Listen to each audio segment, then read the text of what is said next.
Revenge with Karen. The fog in Silicon Valley doesn't roll in like it does in the movies. It sits on you, heavy and damp, smelling of eucalyptus and burnt venture capital. It was 6:45 a.m. The air was still crisp, the kind of morning where you can hear the hum of the server farms in the basement of Building C if you listen hard enough. I love this time of day. It's the only time my campus feels like mine, before the armada of Teslas and Rivians invades, bringing with them a tidal wave of matcha lattes and unearned confidence. I was walking the perimeter of the plaza, checking the landscaping. My late husband, Robert, used to say that you could judge the health of a company by the state of its hydrangeas. If the irrigation is broken, the cash flow is next. I stopped by the main entrance of the flagship building, the glass monolith that currently housed Vertex AI, flavor of the month startup that had leased the top 3 floors 6 months ago. That's when I saw it. A Bentley Continental GT, matte black wrap, custom rims that probably cost more than my first house. It was parked diagonally across 2 spaces. Not just any 2 spaces, but the striped loading zone and my spot. The one with the faded white stencil that reads Reserved A. Mercer. I stood there, sipping my black coffee from a thermos that's seen more job sites than a union foreman, just staring at the audacity of it. The engine was still ticking, cooling down. It looked like a bruised beetle sitting on my asphalt. Suddenly, the glass doors of the lobby swung open. Out walked a man who looked like he had been generated by an AI prompted with arrogant tech director, 30s, Adderall addiction. He was wearing a vest that was too tight, loafers with no socks, holding 2 iPhones. This was Devin, the new director of operations for Vertex. I'd seen his picture on their website, usually captioned with a quote about disrupting paradigms. He didn't look at my face. Men like Devin never look at the face of a woman over 40 unless she's holding a checkbook or a subpoena. He looked at my work boots, practical, leather, steel toe, and my heavy canvas jacket. He saw the ring of keys clipped to my belt loop. "Hey, you," barked, not breaking stride. I turned slowly. "Excuse me, your facilities, right? Or valet, whatever." He stopped 5 feet away from me, scrolling on one of his phones. "I'm late for a scrum. Park this. And don't scratch the rims or I'll have your job." He tossed the keys. It was an underhand toss, lazy and dismissive. The heavy fob arched through the morning mist. Time seemed to dilate. In that second, I had a choice. I could catch them. I could explain who I was. I could explain that I own the asphalt he's standing on, the building behind him, and technically, the air he's currently polluting with his cologne. I didn't move my hands. I didn't flinch. I just watched the fob hit the pavement with a satisfying crack of plastic meeting concrete. It skittered across the ground and landed in a puddle of condensation dripping from the hydrangeas. Devin stopped scrolling. He looked at the keys, then at me, his face twisting into a mask of pure, adulterated shock. It was the face of a toddler who had just been told no for the first time in his life. "Are you deaf?" He screamed, his voice cracking. "Pick them up. That is a $200,000 machine." I took a slow sip of my coffee. "It's parked in a tow-away zone," I said, my voice calm, flat, the voice of a woman who has buried a husband and negotiated commercial leases in a Shark Tank. "And you dropped your keys." "I tossed them to you. You're the help." Stepped closer, invading my personal space. He smelled of stale energy drinks and expensive moisturizer. "Do you know who I am? I'm the director of operations here. I could buy and sell you before lunch." I smiled. It wasn't a nice smile. It was the smile of predator watching a gazelle limp. "I suggest you move the car, Devin. The tow trucks in the city are predatory. They don't care about your job title." "Screw you," he spat. He bent down, snatched his keys out of the puddle, and wiped them on his pants. "I'm leaving it there.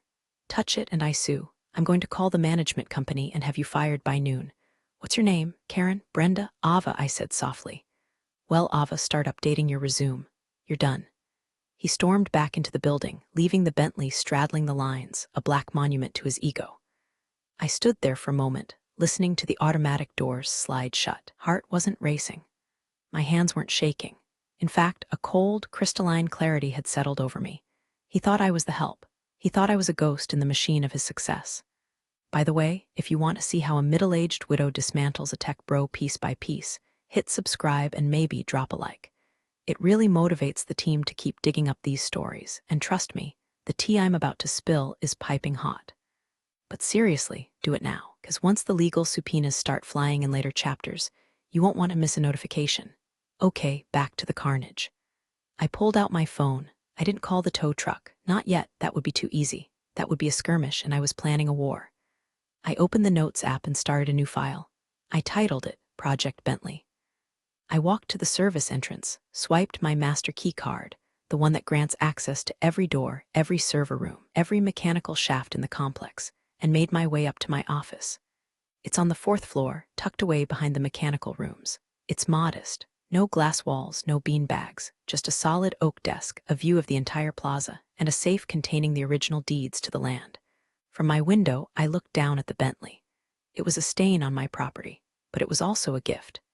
Devin had just handed me the one thing I needed to clean house, a reason. He thought he was the king of the castle because he rented the throne room. He forgot about the landlord who owned the stone. I sat down, opened my laptop, and pulled up the lease agreement for Vertex AI. It was a thick document, negotiated 3 years ago by their former CFO, a man named Marcus who was decent, careful, and now, apparently, gone. I scanned the pages until I found what I was looking for. Section 14. See parking easements and asset conduct. My eyes scanned the legalese. A slow warmth spread through my chest. Oh, Devin, you didn't just park in my spot. You parked in a breach of contract.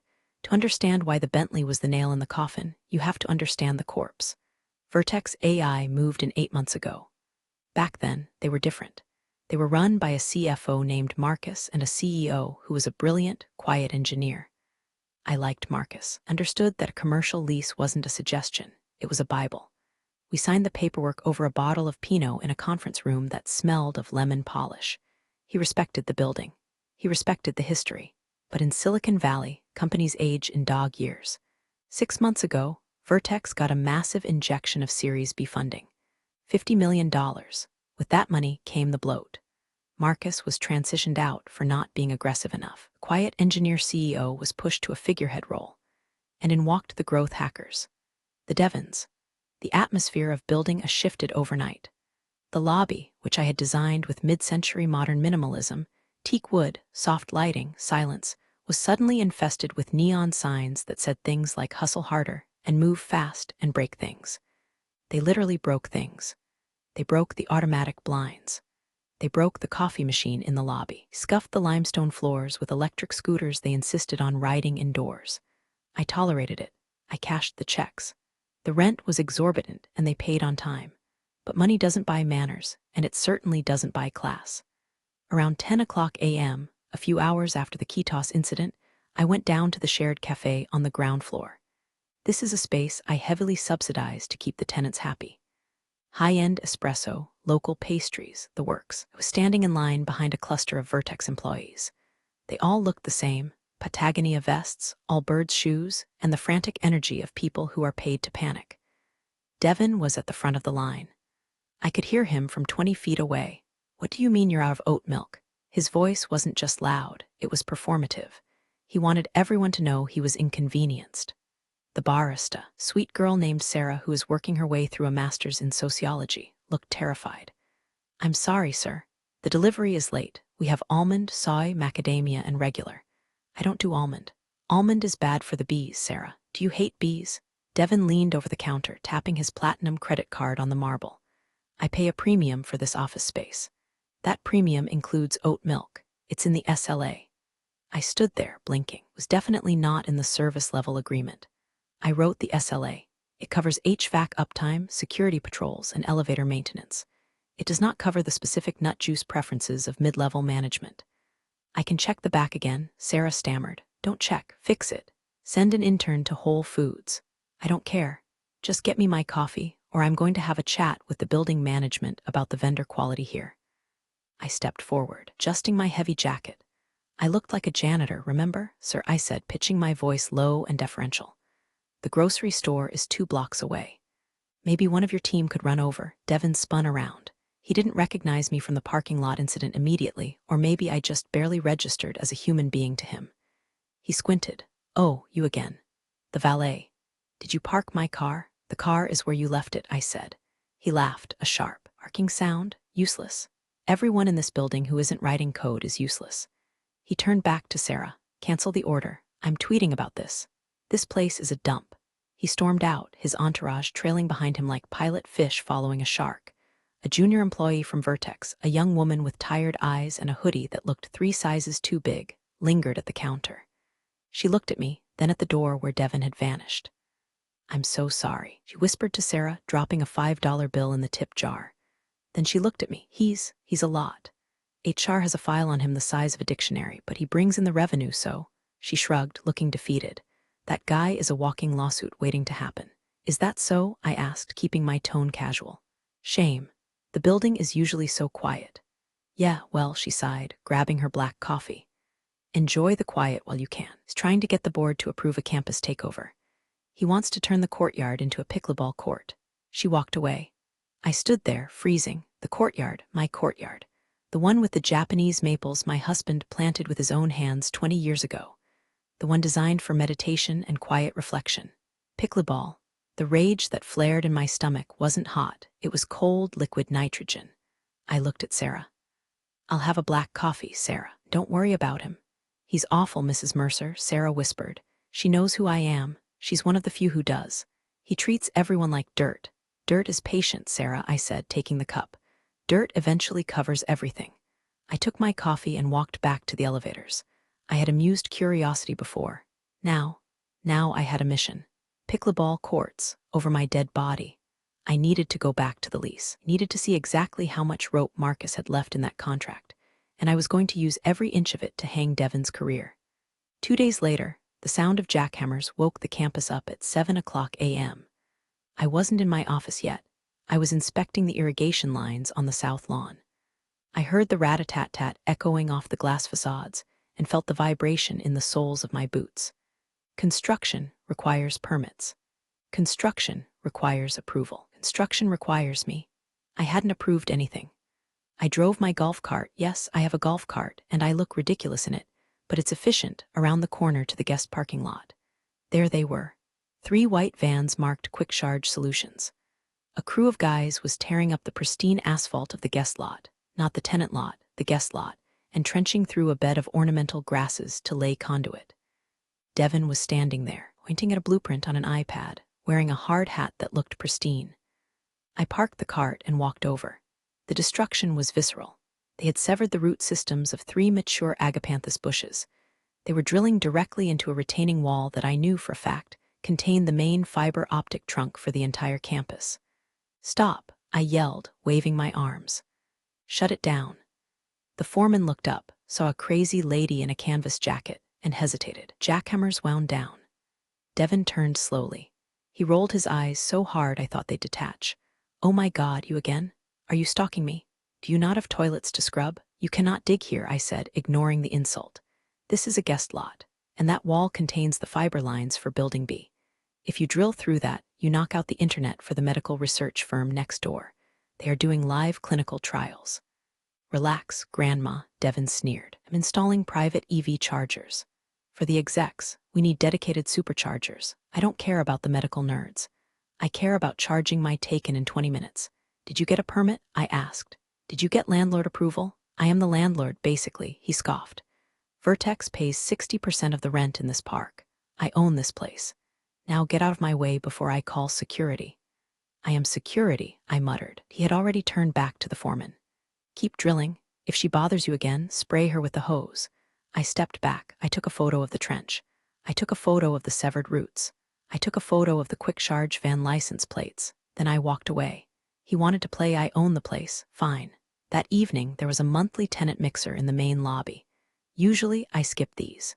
It's a lot of cheap Chardonnay and business card swapping. But tonight, put on a blazer over my work clothes, my version of formal wear, and went down. The lobby was loud. Vertex had taken over the event, naturally. They had brought in a DJ who was playing EDM at a volume that made the windows rattle. Devin was in the center of a circle of young admirers, holding a glass of champagne like a scepter.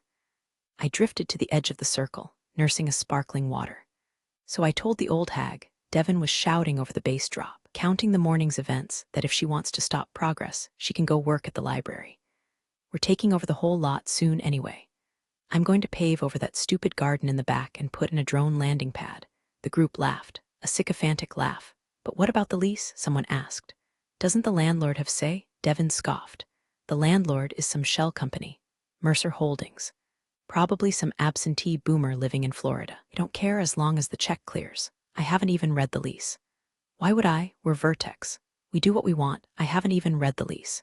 The words hung in the air like a beautiful, shimmering target. He hadn't read it.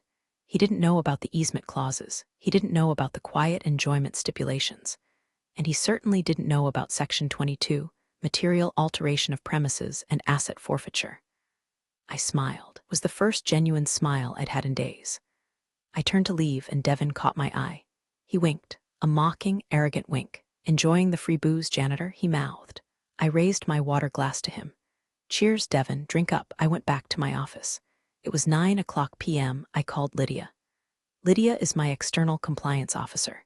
She's a chain-smoking ex-building inspector who hates everyone, but she hates code violations the most. Lydia, I said when she picked up, I have a job for you. Is it that tech company? She rasped. It is. Did they break something? They're drilling into the fiber easement to install unauthorized high-voltage chargers in a common area, I said. Silence on the other end. Then the sound of a lighter flicking. A deep inhale. I'll be there at 6:00 a.m., Lydia said. Bring the blueprints. I'm going to bury these idiots in red tape. Oh, Lydia, I said, watching the party lights pulse below my window. It's not just red tape. We're building a dossier. Lydia arrived as promised, looking like a noir detective who had given up on solving murders to focus on zoning laws.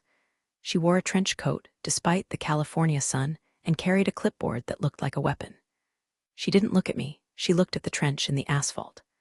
Unshielded conduit, she mumbled, kicking a piece of plastic pipe. Less than 18 inches of cover. No warning tape. This is a fire hazard, a trip hazard, and an insult to the National Electric Code. Document it, I said, holding the tape measure. For the next 3 days, we became invisible shadows. We didn't confront Devin. We didn't yell. We just watched and we wrote. The dossier began to grow. It wasn't just the parking or the chargers. When you start looking at a company run by people who think rules are for legacy industries, you find rot everywhere. Violation 1, unauthorized subletting. We found a startup selling crypto mining heaters operating out of a supply closet on the 3rd floor. Devin was charging them rent in Bitcoin. That's a direct breach of the exclusivity clause. Violation 2, fire code. They had blocked the emergency exit in the West Wing with a foosball table and a pallet of Soylent. Lydia actually cackled when she saw that. If there's a fire, she rasped, die screaming over who gets the goalie. Violation 3, noise pollution. The medical research firm next door, my best tenant, who pays 5 years in advance, filed a formal complaint. Apparently, Vertex's creative brainstorming sessions involved a subwoofer that was vibrating the microscopes in the lab.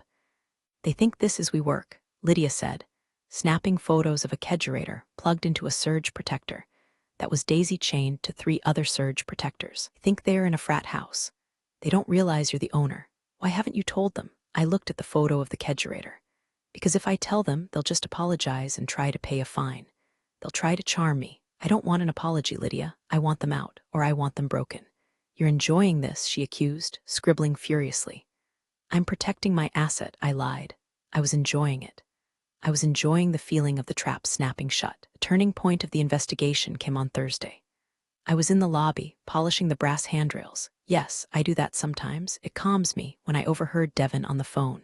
He was pacing, loud as always. Yeah, the board is pushing back on the burn rate, he was saying. But I told them we have the facility locked down.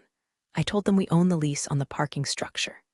Yeah, I lied. Who cares? They are in New York, not going to fly out here to count parking spots. As long as the valuation holds until the IPO, I'm cashing out. I froze. My polishing cloth stopped moving. He wasn't just a bad tenant.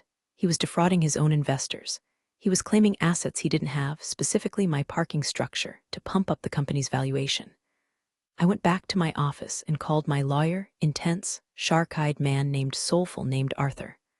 Arthur, I said, hypothetically, if a tenant claims ownership of common areas to secure funding, and those common areas are explicitly defined as landlord-controlled in the lease, is that just a breach, or is it fraud? Arthur chuckled. Ava, that's piercing the corporate veil. That exposes the officers to personal liability. Why? Who's being stupid? Vertex, I said. The AI guys? I thought they were the next unicorn. They're a donkey in a party hat, Arthur. I need you to prep a notice of default. But don't send it yet. I need one more thing. What? I need him to do it again. I need him to claim the property in front of a witness I can use. You're scary when you're quiet, Ava. I'm not quiet, Arthur. I'm just muted. I hung up.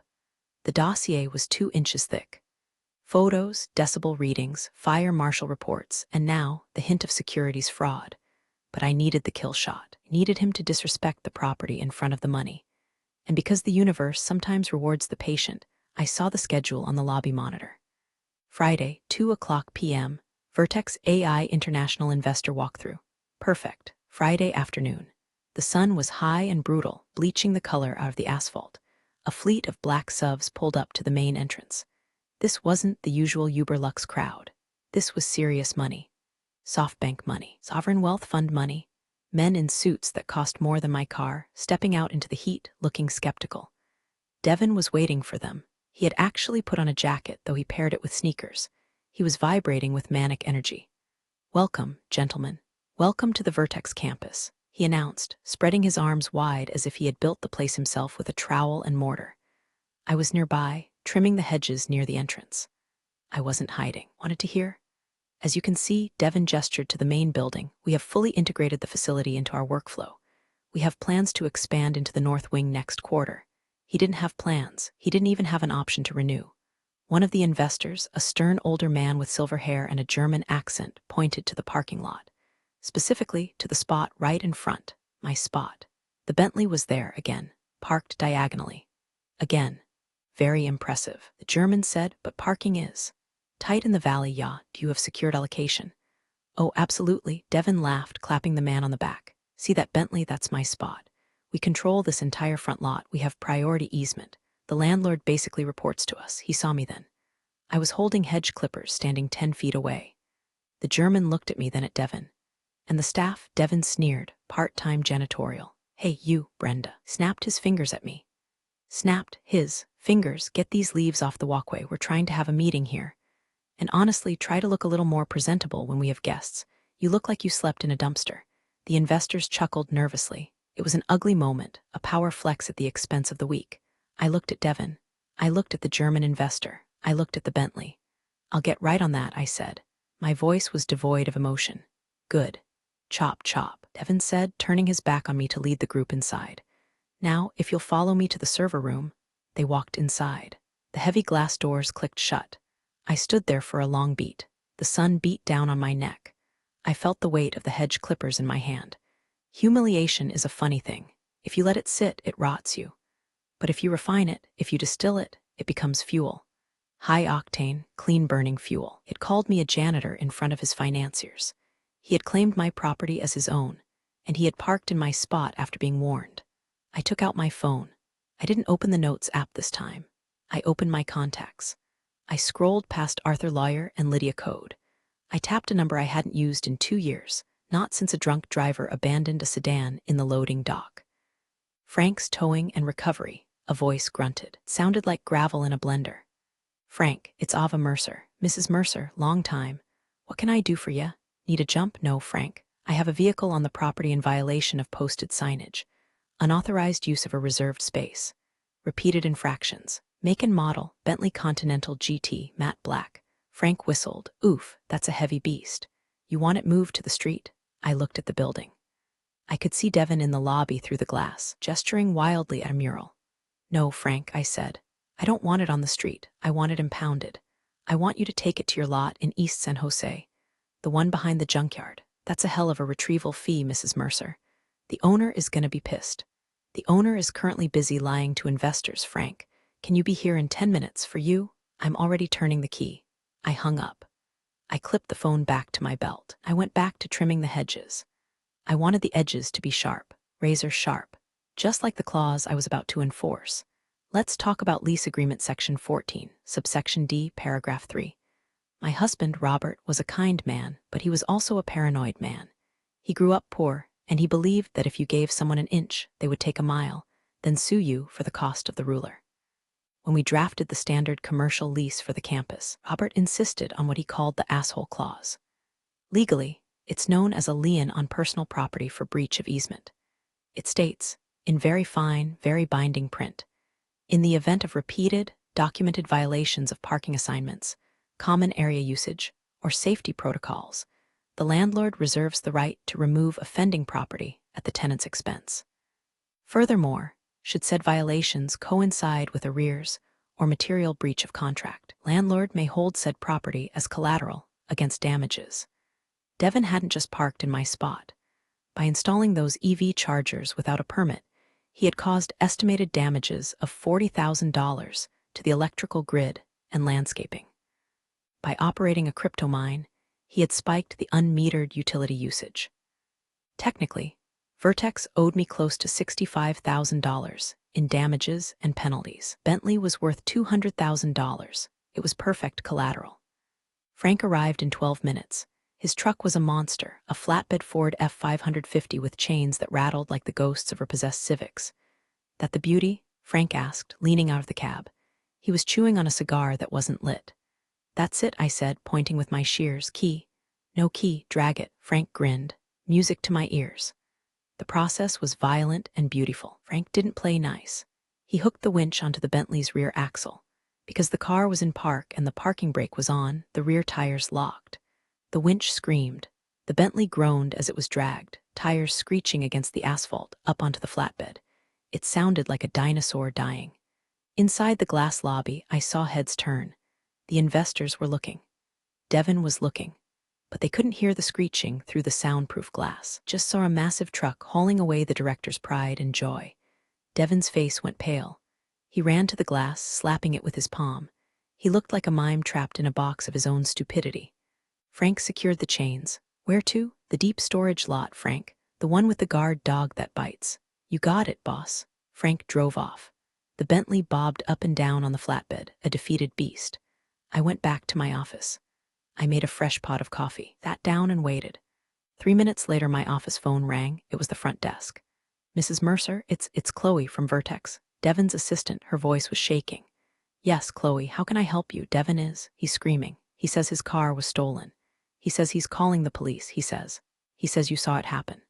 I did see it happen, Chloe. Did you see who took it? I did. Can you tell us? Tell Devin, I said, leaning back in my leather chair, that his vehicle has been secured pursuant to Section 14. D of his lease agreement regarding collateral for damages to the property. Tell him it's parked in a secure location pending payment of outstanding liens regarding the unauthorized electrical work and landscape destruction. Silence, you towed it. I repossessed it, Chloe. There's a difference.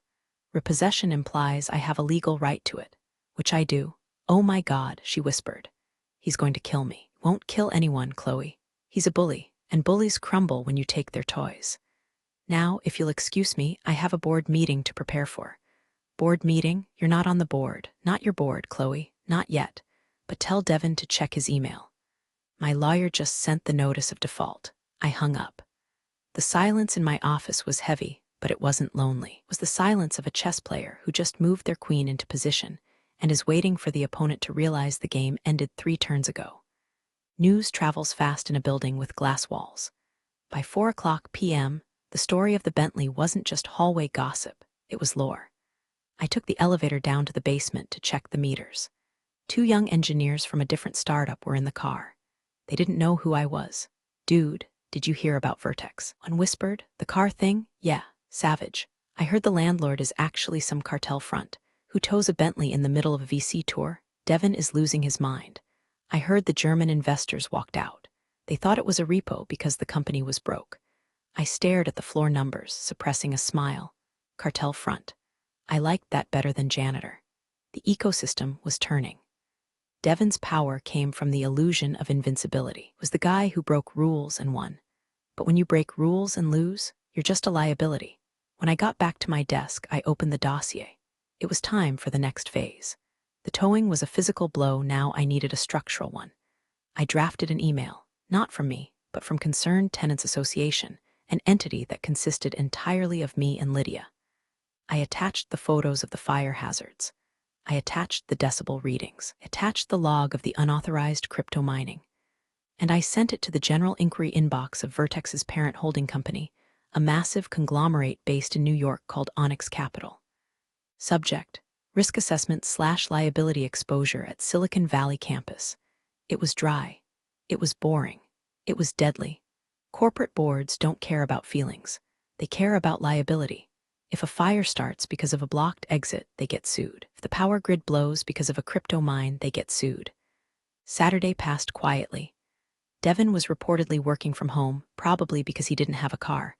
Monday morning, the phone rang. It wasn't Chloe. It was a 212 area code. New York, Miss Mercer, a woman's voice. Crisp, efficient. This is Alina Vance, General Counsel for Onyx Capital. Hello, Miss Vance. We received some disturbing documentation regarding our portfolio company, Vertex AI. We understand you own the property. I do. We're seeing reports of lease violations, unpermitted construction, and a vehicle seizure. The vehicle was collateral for damages, I said smoothly. Standard procedure. Right. Well, Miss Mercer, we are flying a team out on Wednesday. We are conducting an emergency audit of the Vertex leadership. We would like to invite you to sit in. Need to understand the extent of the liability. I'd be happy to help, I said. I can have the conference room prepped. Thank you. And Miss Mercer? Yes. Is the building actually safe, or should we bring hard hats? The building is safe, Miss Vance. The tenant is the hazard. Understood. See you Wednesday. The trap was fully sprung. They weren't coming to defend Devin. They were coming to cut out the rod. And they were inviting the surgeon to the table. I spent Tuesday prepping. Didn't wear my work boots. I went to my closet and pulled out the armor I hadn't worn since Robert died. A tailored Armani suit, charcoal gray, silk blouse, heels that clicked with the authority of a gavel. I walked the property one last time. The spot where the Bentley had been was empty. The oil stain was still there, but I'd scrubbed that out later. I saw Chloe, the assistant, outside smoking a cigarette. She looked exhausted. Mrs. Mercer? She stared at me. Had never seen me in a suit. Hello, Chloe, you look different. I'm attending a meeting, Chloe. She looked at the building, then back at me. A dawn of realization crossed her face. The board meeting, the one Devin is freaking out about, that's the one. She took a drag of her cigarette, then dropped it and crushed it under her heel. He's in there prepping slides about synergy. He thinks he can talk his way out of it. He can't, I said. Chloe looked at me, and for the first time, she smiled. Good luck, Mrs. Mercer. Give him hell. I don't intend to give him anything, Chloe. I intend to take it all back. The conference room on the top floor of the Vertex building has a view of the Santa Cruz Mountains. It's a beautiful room. I know because I chose the table. A 20-foot slab of reclaimed walnut. At 10:00 a.m., the room was full. 3 suits from Onyx Capital sat on one side. Alina Vance was there, looking like a shark in Prada. Devin sat at the head of the table, looking like a man who had slept in a dryer. He was sweating. His tie was loose. I walked in last. The silence was absolute. Devin looked up. Confusion washed over his face. He opened his mouth, likely to tell me to empty the trash or bring more water. Then he saw the suit. He saw the briefcase. He saw the way Alina Vance nodded to me with respect. What is she doing here? Devin asked, his voice thin. This is a closed board meeting. Security, sit down, Devin, Alina said, not looking up from her iPad. Miss Mercer is here at our request. She is the property owner and our largest secured creditor at the moment. Devin's jaw dropped. Creditor? She's the facilities manager. I own the building, Devin, I said, taking the seat directly opposite him, and the land, and the parking lot. I placed my folder on the table. Let's begin, Alina said. Devin tried. God, he tried. Launched into a slide deck about pivot points and disruptive scaling. He used words like ideation and paradigm. He waved his hands. He sweated. The board watched him with dead eyes. Devin, Alina interrupted him mid-sentence. Skip to the operations budget.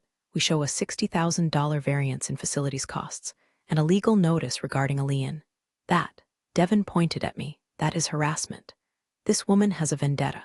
She stole my car. He's trying to sabotage the company because I didn't tip her or something. It's insane. I'm filing a police report. Alina turned to me. Miss Mercer? I stood up. I didn't plug in a laptop. I didn't use slides. I opened my folder and slid a single photo across the walnut table. It was the photo from the first violation. The time-stamped image of the Bentley parked in the reserved spot, next to the quick charge van tearing up the guest lot. This, I said, is a photo taken 3 weeks ago. It shows unauthorized construction that violated the city's easement on fiber optic lines. That construction risked shutting down the medical trials next door. The fines for that alone are $10,000 a day. I slid another document. This is the police report for the noise violation. And another. This is the fire marshal's citation for the blocked exits. And finally, the lease. And this, I tapped the document, is the lease agreement. Section 14. Devin claims he owns the parking lot. He does not. He claims he has approval for expansion. He does not. In fact, due to the material breach of contract caused by the structural damage to the parking lot, the lease is currently voidable at my discretion. I looked at Devin. He was shrinking. He looked smaller than he had ever looked. I am not here for damages, I said to the board. I don't need your money. I have plenty. I am here because this man is a liability to my asset. He treats this campus like a fraternity. He abuses staff. He lies to investors, and he parks, I paused for effect, in the wrong spot. The car, Devin sputtered. You stole my car. I repossessed collateral, I corrected. As is my right under the contract you signed but didn't read. Alina Vance looked at the documents. She looked at Devin. Then she closed her iPad. Thank you, Miss Mercer, Alina said. That clarifies things. She turned to Devin. Devin, effective immediately, you are placed on administrative leave pending a formal termination review. Please hand over your badge and your company devices. You can't do this. Devin screamed, standing up. I built this. I am Vertex. You are a tenant, I said quietly. And you're being evicted. Security, my security guards, who I had texted 5 minutes ago, stepped into the room. Please escort Mr. Banks out of the building, Alina said. Devin looked around the room. No one made eye contact. He looked at me last. There was no arrogance left. Just fear. My car, he whispered. Where's my car? Talk to Frank, I said. The walk of shame is a long-standing corporate tradition, but I've never seen one quite like this. Devin was escorted out of the building he thought he owned, carrying a cardboard box that contained a fake succulent and a World's Best Boss mug that he had definitely bought for himself. He was flanked by 2 of my largest security guards, guys who usually spend their day politely asking delivery drivers to move. Today, they looked like executioners. I walked out behind the board members. We stood on the steps of the plaza. The fog had burned off. The sun was shining. The air smelled of jasmine and justice. Devin stopped at the curb. He looked left. He looked right. He was looking for a ride. But he had no phone company property seized. He had no car impounded. Then the sound of a heavy diesel engine rumbled around the corner. It was Frank. But he wasn't bringing the Bentley back. He was towing a Tesla Model X, one of the Vertex company cars that had been parked in the fire lane. The driver, Frank's cousin this time, slowed down as he passed the entrance. He saw me standing on the steps in my suit. He saw Devin holding his box. Boss, the driver yelled out the window, looking at me. We got the list. Which ones are we grabbing next? I pointed at the line of Vertex company cars parked illegally along the red curb. All of them, I said. Start with the ones blocking the hydrant. Devin let out a sound that was half sob, half scream. That's the sales fleet. Not anymore, I said. I walked down the steps, past the board members who were watching with a mix of horror and respect, and stopped in front of Devin. You know, I said, my voice low, just for him. If you had just picked up the keys, if you had just said sorry and moved the car, none of this would have happened. He looked at me with wet, red eyes. You're a monster. No, Devin, I said, checking my watch. I'm a landlord, and you're trespassing. I turned to the security guard. Remove him from the property. I watched them walk him to the edge of the campus, to the public sidewalk where the real world began. He looked small. He looked like just another guy in a vest who thought he was the main character, only to realize he was just an extra in someone else's movie. Alina Vance walked up beside me. She offered me a cigarette. I don't smoke, but I took it. I just held it unlit. Ruthless, she said. We could use someone like you in New York. I prefer the weather here, I said, and the parking is better. We'll appoint an interim director tomorrow, she said. Someone boring. Someone who reads leases. That would be appreciated. She nodded and walked toward her waiting black SUV. I stayed on the steps. I looked at the spot where the Bentley had been. It was empty. The reserved A. Mercer stencil was visible again, stark and white against the black asphalt. I walked over to my spot. I stood in the dead center of it, pulled out my phone and opened the banking app. The notification had just come through. The penalty fees from Vertex had been wired by Onyx Capital to clear the lien, $65,000. I transferred it immediately to the campus beautification fund. I was going to plant more hydrangeas, maybe a few prickly pear cactuses, right along the guest parking spots, you know, for texture. I looked at the empty spot. I took a deep breath of the eucalyptus air. My dignity hadn't left. It had just been parked in the garage for a while. And now I was back in the driver's seat. I walked back inside. There was a scuff mark on the floor where Devin had dragged his feet. Sarah, I called out to the girl at the coffee bar. Yes, Mrs. Mercer, she beamed. Get a mop, please, and then bring me an oat milk latte on the house. We just got a delivery, she said. Perfect, I smiled. I'll take it in my office. I had a lot of paperwork to file and a new lease to draft. This one was going to have a very special clause about key tossing. End of thread. If you enjoyed watching a tech bro get deconstructed, you know what to do. But seriously, read your leases, people, and be nice to the janitor. She might own the building. Places don't hand out justice memos, but somehow it always finds the right inbox. This story was proof that quiet moves beat loud egos every time. Thanks for listening. I'll see you next time.